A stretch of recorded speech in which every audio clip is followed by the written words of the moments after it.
Hello मित्रांनो, आज तो माझा आहे पहिला ब्लॉग. तर बघू शकता मध्ये माझा मित्र भोपे आहे. तर आम्ही भावाची वाट बघितली. एवढं उन्हात उभं राहिलो.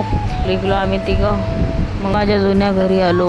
मग माझ्या जुन्या घरी माझं कलरचं आज काम होतं. फटक्यात चहा पिली. मग माझ्या भावाला टेरेसची चाबी घेऊन मग आम्ही टेरेसमध्ये गेलो. तर सगळं सामान होतं वरती. मग मी इकडे तिकडं बघत राहिलो. तर तेवढ्यात नजर माझ्या जुन्या ट्रॉफीवर गेली. तर मग बघता त्या ट्रॉफीवर लक्षात गेलं. मला ठेवली ती ट्रॉफी. मग आम्ही मॅच बघायला खाली आलो. तर बघू शकता. मग तेवढ्यात मग आम्ही नवीन घरी आलो माझ्या. मग नवीन घराच्या बाहेरचा व्ह्यू बघा केवढा भारी आहे. मग तेवढ्यात आम्ही सगळे मित्र निघालो. मग रिक्षात बसलेले जे मुलं होते त्यांची आम्ही खूप मजा घेतली. मग ते एवढे हसत आम्ही एवढी मजा घेतली की नंतर मग ते लोकांनी पळा गेले. मग आमचा राज्य आला त्या रिक्षावर. मग जर ब्लॉग आवडला असेल तर प्लीज लाईक सबस्क्राईब करा.